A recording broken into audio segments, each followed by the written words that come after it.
Bienvenidos a esta segunda parte de este estudio que estamos respaldando con mucha Biblia, con muchos textos, capítulos y versículos bíblicos que tienen una correlatividad indiscutible unos con otros. Los mismos nos permitirán comprender los peligros y la importancia de entender correctamente los sucesos finales antes de la segunda venida de Cristo, o el arrebatamiento de la iglesia, o el rapto de la iglesia, como popularmente se le denomina a este acontecimiento. Te invito a escuchar la primera parte de este estudio antes de escuchar esta segunda parte, si no lo has hecho. Caso contrario, te será bastante difícil comprender lo que veremos a continuación. De igual modo, toma nota y luego verifica cada uno de los textos bíblicos que nos confirmarán que Cristo vendrá al final de la gran tribulación. Muchas gracias. Bien, comencemos. Vamos a comenzar con este texto principal de tanta controversia que hoy existe, que es Primera de Tesalonicenses capítulo 5, versículo 9, donde dice: no nos ha puesto Dios para ira, sino para alcanzar salvación. De allí se toman para afirmar la gente pretribulacionista de que esto es el arrebatamiento antes de la gran tribulación o de la tribulación. Pero al haberlo revisado en el video, en la primera parte, todo el contexto anterior de toda la carta a los de Tesalónica, inclusive la segunda carta, y además todo el contexto de toda la Biblia, en especial el Nuevo Testamento, podemos ver y definir a qué se refiere este versículo. Básicamente, hace referencia a que la ira de Dios no es para nosotros, es para los incrédulos, tibios y religiosos, y que nosotros estamos puestos para testificar de Cristo, para que muchos sean salvos. Presta atención al texto, dice para alcanzar salvación, no de forma escapista, sino que ese para implica acción, la acción de predicar. El tiempo que se inicie la ira de Dios sobre la tierra será juicio para el incrédulo, repito, para el tibio y para el religioso. Pero para el cristiano será tiempo para predicar y alcanzar a muchos para ser salvos. Eso está diciendo el texto. Muchos lo hemos traducido, y yo me incluyo, muchos años atrás o tiempo atrás, donde lo poníamos fuera de contexto, como un texto, repito, escapista.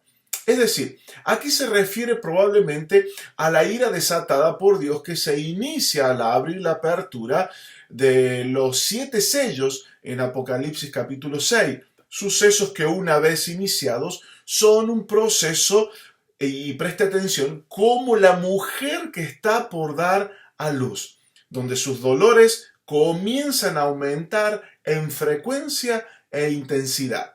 Repito, es un mismo suceso para ambos grupos, creyentes e incrédulos, pero para ellos es juicio, para nosotros tiempo de alcanzar a muchos para salvación con el Evangelio. En medio de gran tribulación, persecución, incluso nos entregarán ante los gobernantes, ante los reyes, nos entregarán incluso familiares, seres queridos, dijo el mismo Jesús. Sucesos como los que se vivieron en la iglesia primitiva, cuando se predicaba este verdadero evangelio de forma diaria y con un sentido de urgencia. Ahora bien, ¿confirma la Biblia esto que yo estoy diciendo? Veamos. El Antiguo y Nuevo Testamento confirman esta comparativa del juicio de Dios como la mujer que entra en el tiempo de dar a luz, con figuras a través de eventos y sucesos entre las ciudades de Israel y sus conflictos, y luego de forma directa y explícita a la iglesia. Pon mucha atención, por favor, y toma nota. Por ejemplo, Jeremías 49:22 dice que nuestro corazón será tan valiente como el de la mujer cuando da a luz. Esto está hablando del pueblo de Dios, de nosotros. Pero en Jeremías 49:24 dice, y el pánico se ha apoderado de ella, angustia y dolores la oprimen como a mujer de parto. Allí hace hincapié hablando de los enemigos de Dios. Isaías 13:8 dice que se retorcerán como la mujer en su parto, se mirarán unos a otros con asombro. Está hablando de los enemigos de Dios. Es decir, nosotros nos llenaremos de valor en medio de la gran tribulación, pero los incrédulos, los rebeldes a Dios, les apoderará el pánico y el terror en el mismo evento. Jesús lo dice así, Mateo 24, verso 8. En el contexto del final y de su pronta venida, Él dice, todo esto será principio de dolores. Juan 16:21 queda registrado lo que Jesús dijo de otra manera, diciendo, cuando la mujer está para dar a luz, tiene aflicción. Fíjate, lo subrayo, tiene aflicción, porque ha llegado su hora. Pero cuando da a luz al niño, ya no se acuerda de la angustia. Escucha esto, de la angustia, por la alegría de que un niño haya nacido en el mundo. Es decir, hace referencia de los creyentes, judíos y no judíos creyentes, pasarán por ese tiempo de angustia, porque es judío el que cree en Jesucristo, no el que desciende de la carne o de la raza judía, como leímos en el video de la primera parte. En 1 Tesalonicenses 5:3 encontramos que dice, cuando estén diciendo paz y seguridad, entonces la destrucción vendrá sobre ellos repentinamente, como dolores de parto a la mujer que está encinta y no escaparán. Es decir, Dios está haciendo referencia, la palabra, disculpen, está haciendo referencia de los incrédulos y rebeldes a Dios.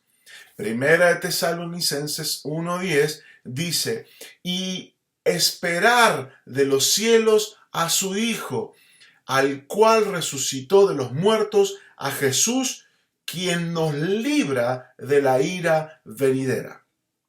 Este pasaje es alumbrado y contenida su interpretación por todo el contexto anterior. Nos afirma que Jesús, al regresar en su segunda venida, nos liberará. Nota, por favor, dice, de la ira venidera. ¿Cuál es la ira venidera? El día de su justo juicio en el tribunal de Cristo. Lo leemos en Romanos capítulo 14, verso 10 al 12.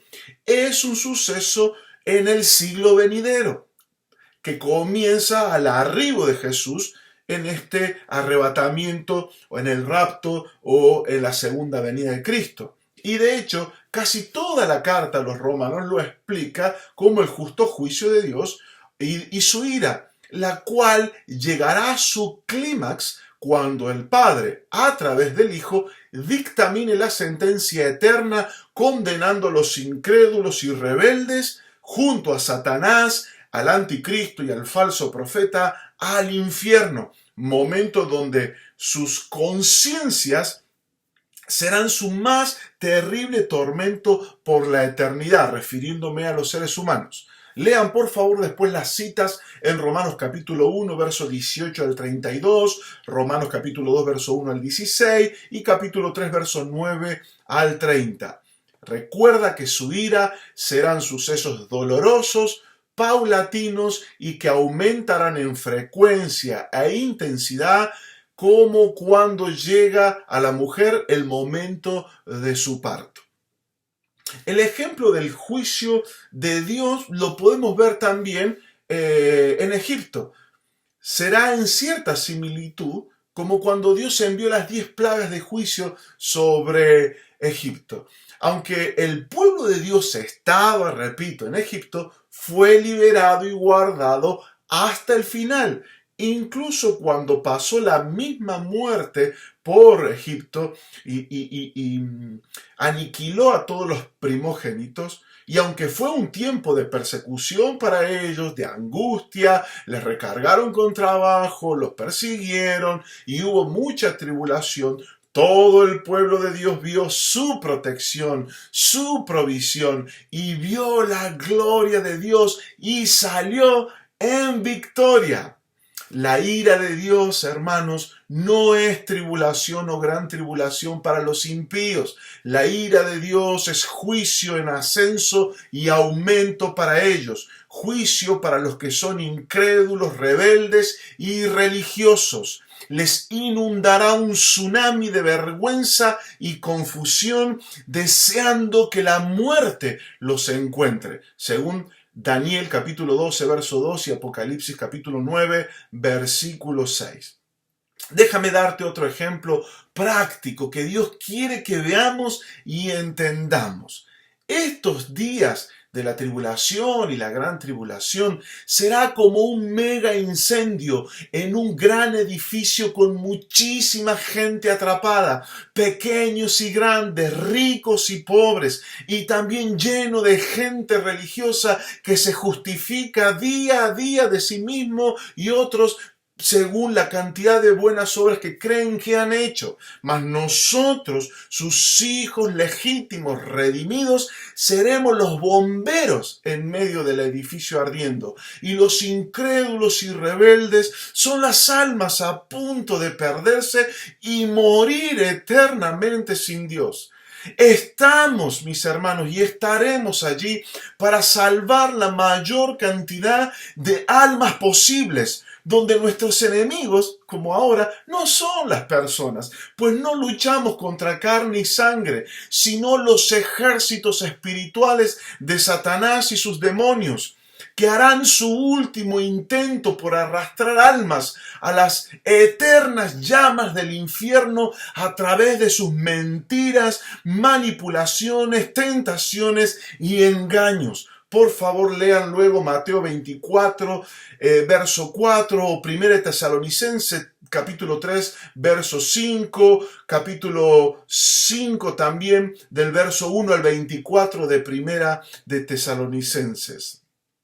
Veamos si todo esto que acabo de decirles lo confirma la palabra del Señor y si Jesús mismo, el autor y consumador de nuestra fe, anticipó que nosotros por causa de su nombre y por predicar su palabra seríamos perseguidos y pasaríamos una gran tribulación. Leamos en Mateo capítulo 24, verso 8 al 14. Todo esto será apenas el comienzo de los dolores. En otra versión dice, o principio de dolores, en el verso 8 en adelante. Entonces los entregarán a ustedes para que los persigan y los maten, y los odiarán todas las naciones por causa de mi nombre. En aquel tiempo muchos se apartarán de la fe, unos a otros se traicionarán y se odiarán. Y surgirá un gran número de falsos profetas que engañarán a muchos. Habrá tanta maldad que el amor de muchos se enfriará. Ponga atención, por favor, en el siguiente texto. En el verso 13 dice Jesús, pero el que se mantenga firme hasta el fin será salvo. Es decir, estaremos hasta el fin. Mantenga en su mente presente este texto, porque en toda la Biblia, donde se hace mención de su segunda venida o arrebatamiento, se afirma con esta palabra, el fin de todas las cosas. Si no, mire lo que dice el verso 14. Y este evangelio del reino se predicará en todo el mundo como testimonio a todas las naciones, y entonces vendrá el fin. Cristo es el que marca el fin de todas las cosas con su venida. Y nosotros somos los encargados de predicar su evangelio hasta el final, hasta ese entonces.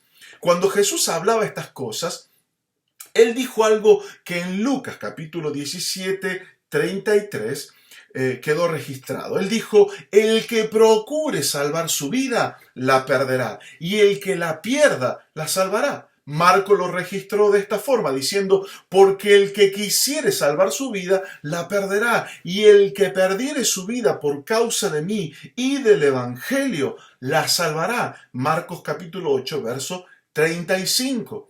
Continúa diciendo en Mateo 24, 21, porque habrá entonces gran tribulación. Yo no entiendo a dónde quieren colocar este texto bíblico. Jesús está diciendo, porque habrá entonces gran tribulación, cual no la ha habido desde el principio del mundo hasta ahora ni la habrá. Y si aquellos días no fueren acortados, nadie sería salvo, mas por causa de los escogidos, aquellos días serán acortados. Miren el contexto, hermano. Notemos que Jesús hace referencia exclusiva que la gran tribulación afectará y la vivirán. ¿Quiénes? Sus hijos, no el mundo incrédulo. Repito, lo que el mundo vivirá y percibirá será el juicio en proceso y en aumento. Pero para nosotros será tiempo de actuar con mayor sagacidad, con mayor entrega y devoción hasta la aparición de su venida. ¿Y cómo será? Lo leemos en Mateo 24, 27 al 31. Dice así, porque así como el relámpago que sale del oriente se ve hasta en el occidente, así será la venida del Hijo del Hombre. Aquí Jesús nos habla haciéndonos notar que las cosas pasarán cuando menos lo pensamos. Será como un abrir y cerrar de ojos. O como esta pandemia del COVID-19, que por más que escuchábamos noticias y de su avance de país en país alrededor del mundo, la gran mayoría quedó inmovilizado, encerrado en su casa y sin poder hacer nada al respecto. Ese es el contexto de toda la Biblia y no un arrebato invisible como las películas cristianas nos los han vendido.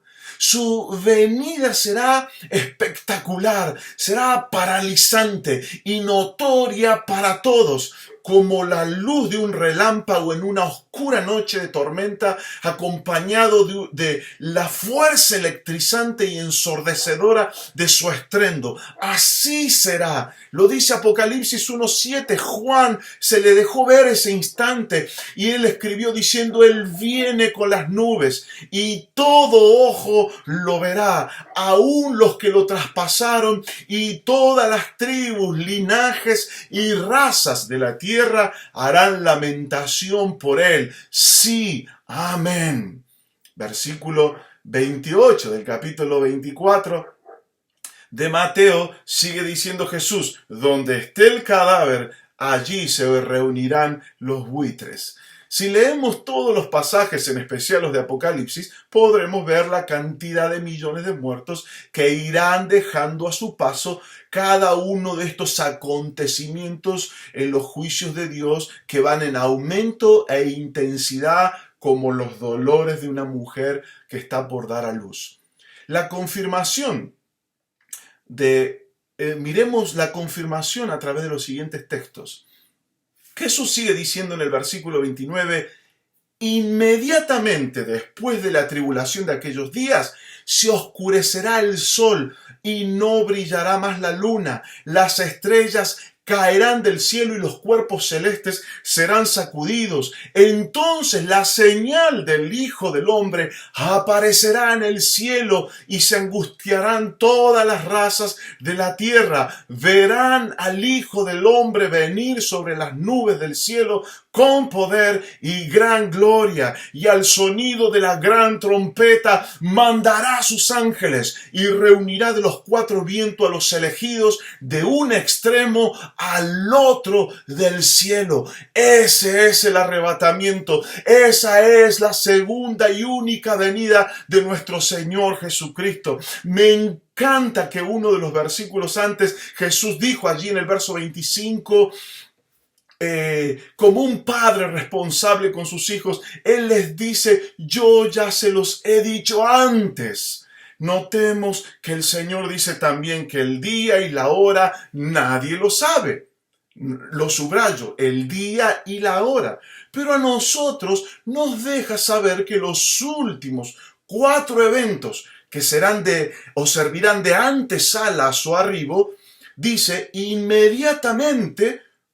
Estos 4 eventos son: se oscurecerá el sol, 1, 2, la luna no dará su resplandor, 3, las estrellas caerán del cielo, y 4, los astros serán removidos, sacudidos. Entonces aparecerá la señal de Jesús. El diccionario español define la palabra inmediato, porque la Biblia dice que inmediatamente sucederán estas cosas. Dice inmediatamente después de la tribulación de aquellos días, dijo Jesús. El diccionario lo define, la palabra inmediato, como que está sujeto al lado de otra cosa o muy cerca. El diccionario bíblico lo define como algo continuo o muy cercano a algo o a alguien. Para poder ilustrarlo, a la palabra inmediato sería como cuando eras niño, y ya empezaba a anochecer y tú todavía seguías jugando con tus amigos afuera en la calle, y tu papá comenzaba desde la casa a gritar: ¡a cenar, vamos a cenar! Y lo hacía 1 y 2 y 3 veces, y tú te quedabas, porque tú decías ya voy, pero seguías quedándote en la calle jugando con tus amigos. Pero había un momento donde él te llamaba y él te gritaba y decía: ven ahora de inmediato a cenar. Tú sabías que ese inmediato era el ultimátum de tu papá o de tu mamá. Caso contrario, sabías muy bien lo que te esperaba dentro de tu casa, ¿verdad? Del mismo modo que nuestros padres terrenales, Dios Padre, por amor, con estos 4 eventos finales dará el ultimátum a todos los sobrevivientes de ese entonces, incrédulos, rebeldes y tibios, y usará nuestras vidas para testificarles con valor de que han quebrantado la ley moral de Dios, y que solo se invocan el nombre de Jesucristo y se arrepienten de sus pecados y sus maldades, serán salvos. Y si buscan de corazón la voluntad de Dios en las Escrituras para ser santificados por la verdad, porque sin la santidad nadie verá a Dios.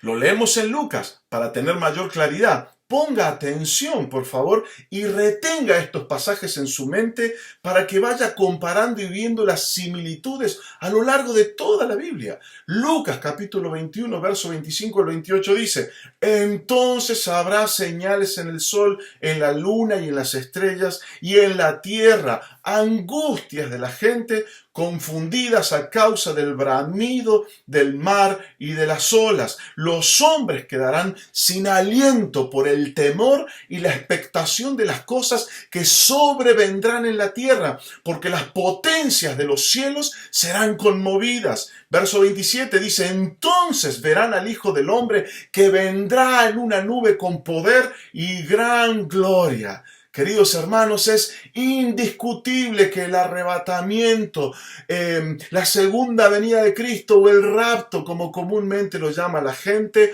de Primera de Tesalonicenses 4:17, Segunda de Tesalonicenses capítulo 1, 7 al 12, Segunda de Pedro 3 al 10 y Apocalipsis capítulo 6, verso 12 al 17, es decir, Jesús, Pablo, Timoteo, Silvano, Pedro y Juan confirman el mismo suceso. Solo por citarte algunos textos, hay muchos más para confirmar la veracidad de que hay una sola venida de parte del Señor. Leemos también solo algunos pasajes rápidos en el Antiguo Testamento. ¿Qué dijeron los profetas? ¿Tienen alguna correlatividad o similitud? Veamos lo que dice, por ejemplo, el profeta Joel, capítulo 2, versos 30 al 32. Dice Joel que los judíos que creyeron en Jesús, en el remanente, el mismo del que habla Pablo en Romanos 9:27, estarán en el mismo acontecimiento que la iglesia, es decir, en el mismo rapto. Dice el verso 30 del capítulo 2 de Joel: y daré prodigios en el cielo y en la tierra, sangre y fuego y columna de humo. El sol se convertirá en tinieblas y la luna en sangre, antes que venga el día grande y espantoso de Jehová. Y todo aquel que invocar el nombre de Jehová será salvo, porque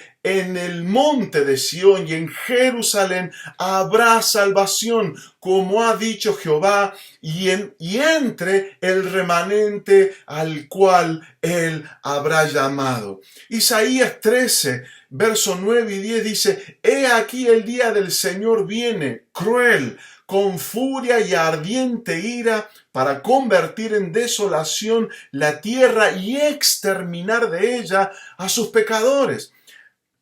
Ageo capítulo 2 versos 6, 7, 21 y 22 dice: porque así dice el Señor de los ejércitos, una vez más, dentro de poco yo haré temblar los cielos y la tierra, el mar y la tierra firme. Daniel capítulo 12 verso 1 al 4 dice: en aquel tiempo se levantará Miguel, el gran príncipe que está de parte de los hijos de tu pueblo, y será tiempos de angustia, cual nunca fue desde que hubo gente hasta entonces, pero en aquel tiempo será libertado tu pueblo, todos los que se hallen escritos en el libro. ¿Cuál libro? El libro de la vida. Verso 2: y muchos de los que duermen en el polvo de la tierra serán despertados, unos para vida eterna y otros para vergüenza y confusión perpetua. Verso 3: los entendidos resplandecerán como el resplandor del firmamento, y los que enseñan la justicia a la multitud como las estrellas a perpetua eternidad. Pero tú, Daniel, cierra las palabras y sella el libro hasta el tiempo del fin. Muchos correrán de aquí para allá y la ciencia se aumentará. ¿Cuándo sería el tiempo del fin? Juan, el último de los apóstoles vivos, escribe en Primera de Juan capítulo 2 verso 18: hijitos, ya es el último tiempo. Si ya era el último tiempo para Juan, hace 2020 años atrás, entonces nosotros estamos viviendo los últimos minutos de la historia, queridos hermanos que me están escuchando. Sigue en Lucas capítulo 28 diciendo: cuando estas cosas comiencen a suceder, aquí se denota que es un proceso en progreso. Jesús dice: erguíos y levantad vuestra cabeza, porque vuestra redención está cerca. ¿A quién? Jesús dice: ponte en pie y levanta tu cabeza en ese momento, porque tu redención está cerca en medio de esa gran tribulación. A ti, mi hermano, a mí y a todos sus hijos que fueron fieles en medio de la persecución y la gran tribulación y sobrevivan para poder ver con sus ojos el advenimiento de Cristo. Pero para los incrédulos, todos esos sucesos los reconocerán solo como juicio del Cordero de Dios. Leemos en Apocalipsis 6, capítulo 6, versos 12 al 17. Y por favor, ponle mucha atención en la similitud con las palabras de Jesús y los que acabamos de leer en Marcos, Lucas y demás textos. Apocalipsis 6, 12 al 17 dice: miré cuando abrió el sexto sello, y he aquí hubo un gran terremoto, y el sol se puso negro como tela de silicio, y la luna se volvió toda como sangre, y las estrellas del cielo cayeron sobre la tierra, como la higuera deja caer sus higos cuando es sacudida por un fuerte viento.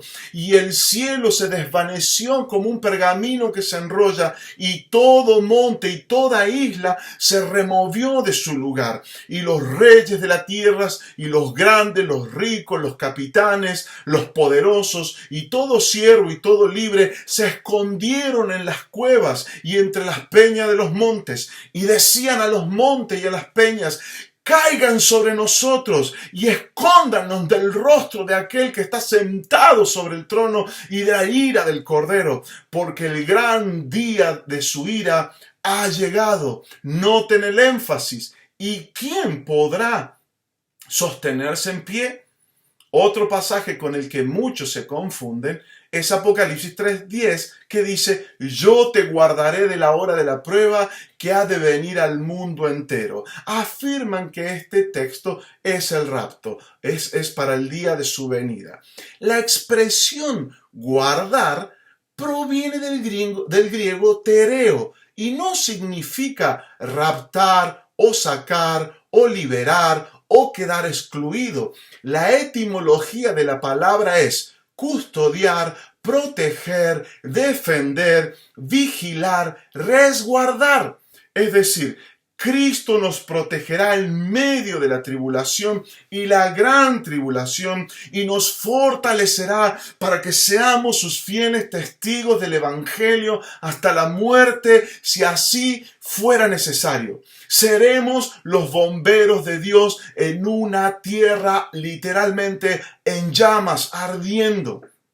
Por eso Apocalipsis 12:11 dice: y ellos le han vencido por medio de la sangre del Cordero y de la palabra del testimonio de ellos, y menospreciaron sus vidas hasta la muerte. Jesús dijo en Juan capítulo 16, verso 20 al 22, en verdad os digo que llorarán y se lamentarán, pero el mundo se alegrará y ustedes estarán tristes, pero vuestra tristeza se convertirá en gozo, en alegría. Cuando la mujer está para dar a luz, tiene aflicción porque ha llegado su hora, pero cuando da a luz al niño ya no se acuerda de la angustia por la alegría de que un niño haya nacido en el mundo. Por tanto, ahora ustedes tienen también aflicción, pero yo los veré otra vez. Está hablando de su segunda venida. Y vuestro corazón se alegrará y nadie les quitará vuestro gozo, dijo Jesús. Volvamos por unos minutos a 1 Tesalonicenses 5:3. También allí dice que cuando estén diciendo paz y seguridad, entonces la destrucción vendrá sobre ellos repentinamente como dolores de parto a una mujer que está encinta y no escaparán. Lo leímos anteriormente. Pero por más que hayan hecho los mejores búnkers del planeta para esconderse los multimillonarios o los políticos, allí los alcanzará el terrible y horrendo juicio de Dios. Un dolor de parto indica intensidad y aumento de frecuencia en el dolor. Eso es lo que ya estamos viviendo, y la tribulación aumentará con el gobierno del anticristo en un tiempo próximo más de lo que pensamos. De hecho, rabinos de alto rango en Israel dicen que desde hace ya varios años vienen ya conversando con el Mesías del linaje de David, el cual está secretamente ya viviendo y caminando entre nosotros. Y días atrás vimos una entrevista de un supuesto rey oculto de Inglaterra que se ha dado a conocer de forma no oficial, aclaro, solo vía internet, el cual afirma tener documentos de ser el verdadero heredero de la corona británica, pero también afirma que es el rey de Israel por tener documentos comprobables de su linaje directo con la casa del rey David. Y como broche de oro también dice que el Papa Francisco y la comitiva del Vaticano le reconocen como rey del Vaticano, como sería entonces el rey número 8, lo que le convierte en el nuevo Mesías según sus propias palabras. Escucha esto, según sus propias palabras, él tiene el título de el nuevo Mesías, de la nueva era. Estos documentos ya están presentados ante la Corte de Justicia de Inglaterra, lo que llamamos en inglés la City Council, y presenta además una website que también posee documentos que lo hacen dueño, según sus documentos, absoluto del mundo, de sus recursos naturales, incluyendo el aire y todas las personas que estemos en el planeta. Eso dicen sus documentos en inglés que nosotros pudimos acceder y leer junto a mi esposa. Hoy podríamos etiquetarlo como un loco de remate. Mañana, quizás, si los gobiernos le reconocen todos sus documentos y linajes de forma legal como legítimos, sería coronado como el rey del mundo y nadie, absolutamente nadie, podrá decir ni hacer nada al respecto. ¿O alguien ha podido contrarrestar las leyes criminales para el holocausto de niños a través del aborto? ¿O con la ideología de género y con los maestros de escuelas primarias que están haciendo y deshaciendo a gusto y placer, enseñando promiscuidad a nuestros niños en las escuelas ya en varios países?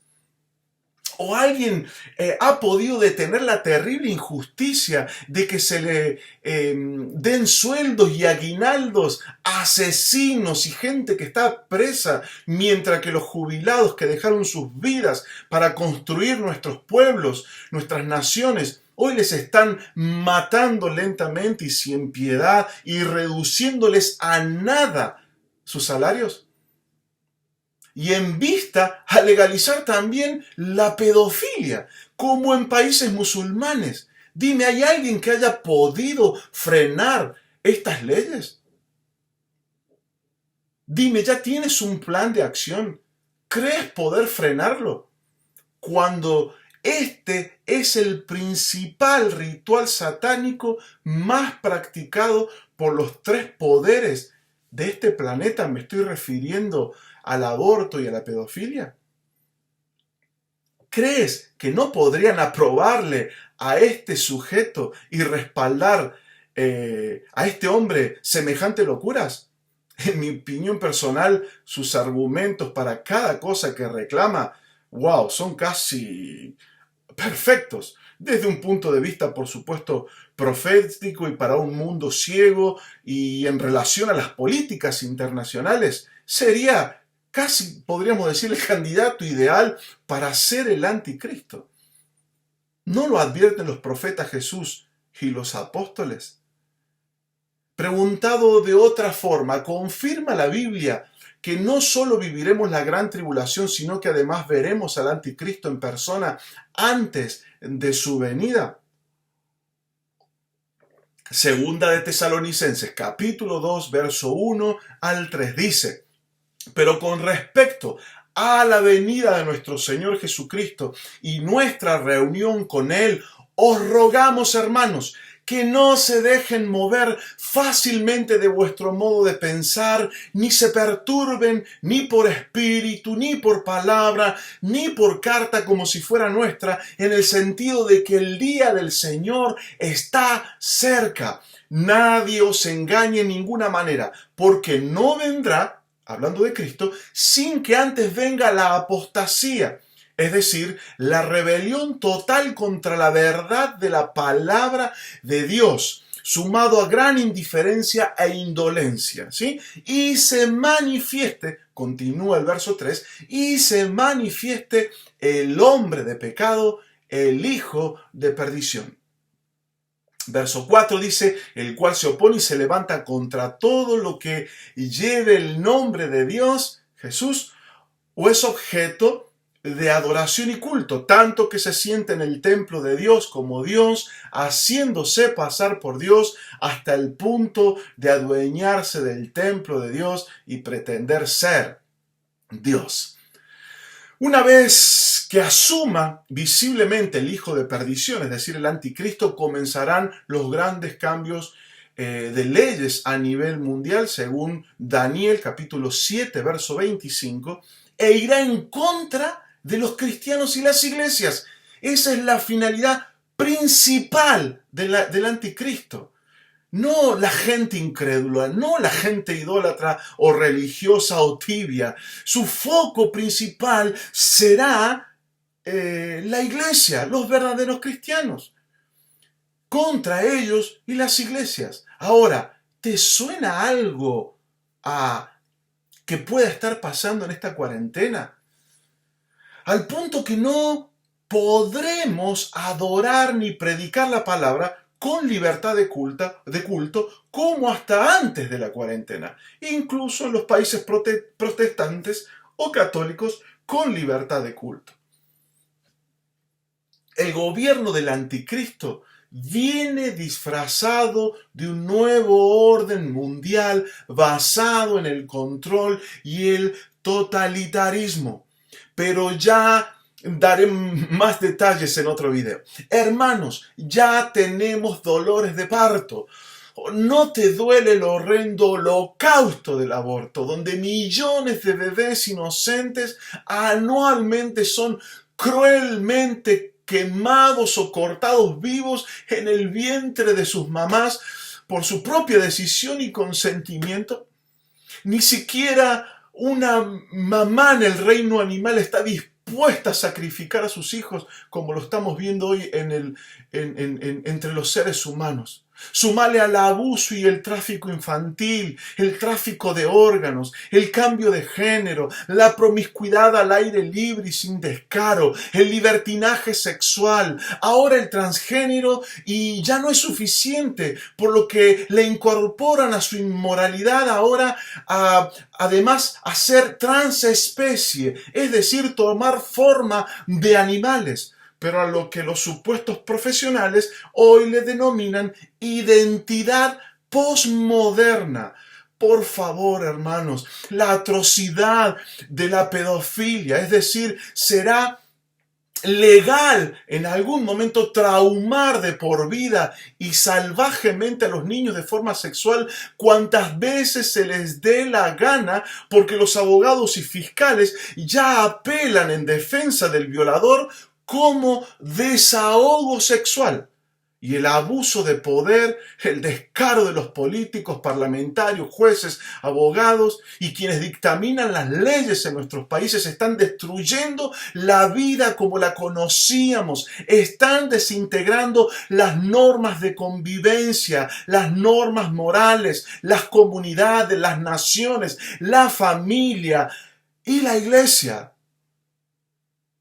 Vale aclarar que no estoy condenando a nadie, al contrario, mi oración por todos ellos es por misericordia y que sean salvos. Me refiero a los incrédulos, a los tibios y a los religiosos, que se arrepientan antes de que sea demasiado tarde para todos ellos, pues no tenemos lucha contra sangre y carne, hermanos. Debemos orar por ellos. Es nuestro deber orar y predicarles la verdad del Evangelio.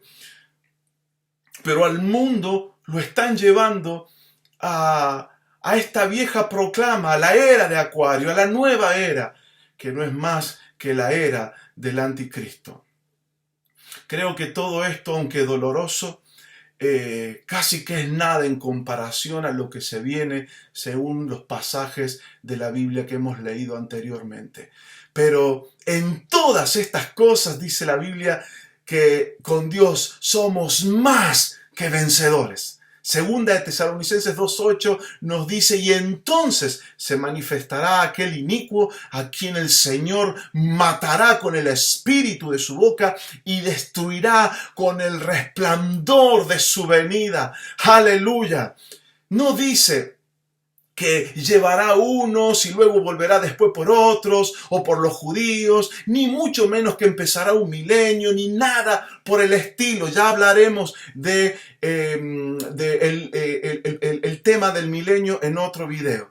Jesús en su única venida destruirá a Satanás, le juzgará junto al falso profeta y a los incrédulos y rebeldes, y serán todos echados por los siglos de los siglos al infierno eterno. Queridos hermanos, Jesús lo predicó así. en Mateo, en Lucas, en Marcos, en Juan. Cada uno de estos evangelistas lo registraron. También lo registró el apóstol Pablo junto a Timoteo y Silvano. Y también déjame leerte por último lo que dijo el apóstol Pedro en 2 de Pedro 3, 1 al 18. Amados, esta es la segunda carta que les escribo y en ambas despierto con exhortación vuestro limpio entendimiento, para que tengan memoria de las palabras que antes han sido dichas por los santos profetas y del mandamiento del Señor y Salvador dado por vuestros apóstoles. Aquí Pedro confirma que todo el Antiguo Testamento y los apóstoles entendían lo mismo acerca de su segunda venida. Ese es el contexto. Verso 3 dice, sabiendo primero esto, que en los últimos días vendrán burladores, andando según sus propios deseos de avaricia, codicia y promiscuidad sexual, y diciendo, ¿dónde está la promesa de su advenimiento? Porque desde el día en que los padres murieron, todas las cosas permanecen así como desde el principio de la creación. Pero el verso 5 dice, estos ignoran voluntariamente que en el tiempo antiguo fueron hechos por la palabra de Dios los cielos y también la tierra, que proviene del agua y por el agua subsiste. Es decir, todos los ateos y evolucionistas, seguidores de la nueva era. Verso 6 dice, por lo cual el mundo de entonces pereció anegado en agua. Pero los cielos y la tierra que existen ahora están reservados por la misma palabra, guardados para el fuego en el día del juicio y de la perdición de los hombres impíos. Mas, oh amados, no ignoren esto, que para con el Señor un día es como 1000 años y 1000 años como un día. El Señor no retarda su promesa, según algunos la tienen por tardanza, sino que es paciente para con nosotros, no queriendo que ninguno se pierda, hermanos, ninguno, sino que todos procedan al arrepentimiento. Pero el día del Señor vendrá como ladrón en la noche, en el cual los cielos pasarán con grande estruendo y los elementos ardiendo serán deshechos y la tierra y las obras que en ellas hay serán quemadas. ¿Encuentras tú absoluta similitud y correlatividad como yo con todos los demás pasajes leídos? Verso 11 continúa diciendo el apóstol Pedro, puesto que todas estas cosas han de ser deshechas, ¿cómo no debéis vosotros andar en santa y piadosa manera de vivir? Esperando y apresurándose para la venida del día de Dios, en el cual los cielos encendiéndose serán deshechos y los elementos siendo quemados se fundirán. Pero nosotros esperamos según sus promesas cielos nuevos y tierra nueva en los cuales mora la justicia. Allí otra vez no dice en ningún momento que esperamos un milenio, sino cielos nuevos y una tierra nueva. Pero eso será tema también para otro video que quiero explicar también sobre el milenio. Verso 14 sigue diciendo, por lo cual, oh amados, estando en espera de estas cosas, procuren con diligencia ser hallados por Él sin mancha e irreprensibles en paz.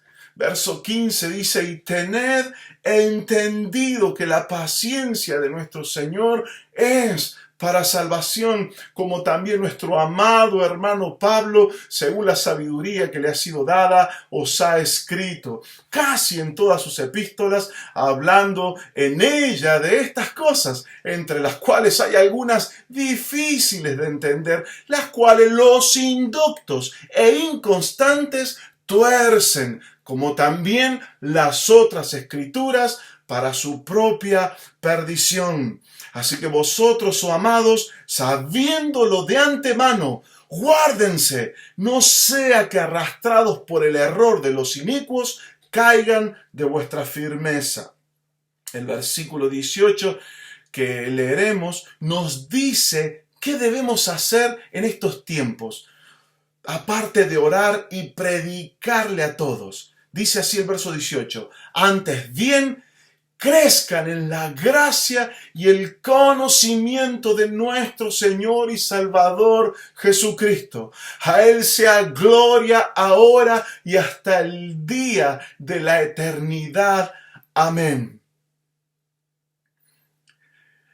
Es la misma preocupación que tiene Pablo, es la urgencia de guardarse en santidad para ser hallado sin manchas en el día de su venida. Jesús dijo en Lucas 13, 25 al 27, no todo el que me dice Señor, Señor, entrará en el reino de los cielos, sino el que hace la voluntad de mi Padre que está en los cielos. Amados hermanos y amigos, el día de su segunda venida no se tarda y ese día será el día que comenzará la eternidad para ti, para mí y para todos. Unos resucitarán y estarán todavía, y otros estarán todavía vivos, pero muchos resucitarán para vivir en perpetua vergüenza y confusión en el lago de fuego, en el infierno. Pero otros resucitarán y los que estemos vivos será el momento de ser coronados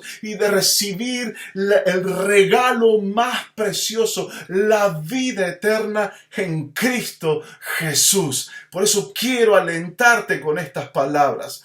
La pregunta para finalizar es: ¿dónde estarás? ¿Dónde estarás tú? De todo mi corazón yo quiero encontrarte en su presencia, en los cielos nuevos y en la tierra nueva. No te pierdas, ven a Cristo, solo cree, solo arrepiéntete y apártate de tus pecados. Lee su Biblia, lee tu Biblia todos los días y busca su voluntad y la santidad de Dios con toda tu mente, con toda tu alma, con todo tu corazón y con todas tus fuerzas. Toma hoy mismo esta decisión para cambiar radicalmente el rumbo de tu vida. Quiero finalizar por donde comencé, por el mismo libro, diciéndote lo mismo que Pablo a los de Tesalónica, capítulo 5, verso 23 de Primera de Tesalonicenses. Y el mismo Dios de paz les santifique por completo, y todo vuestro ser, espíritu, alma y cuerpo sea guardado irreprensible para la venida de nuestro Señor Jesucristo. Fiel es el que te llama, el cual también lo hará. Amén. Dios te bendiga, te envío un gran abrazo. Por favor, no dejes de compartir estos mensajes con otros y está firme para pelear la buena batalla de la fe hasta el fin. Dios te bendiga.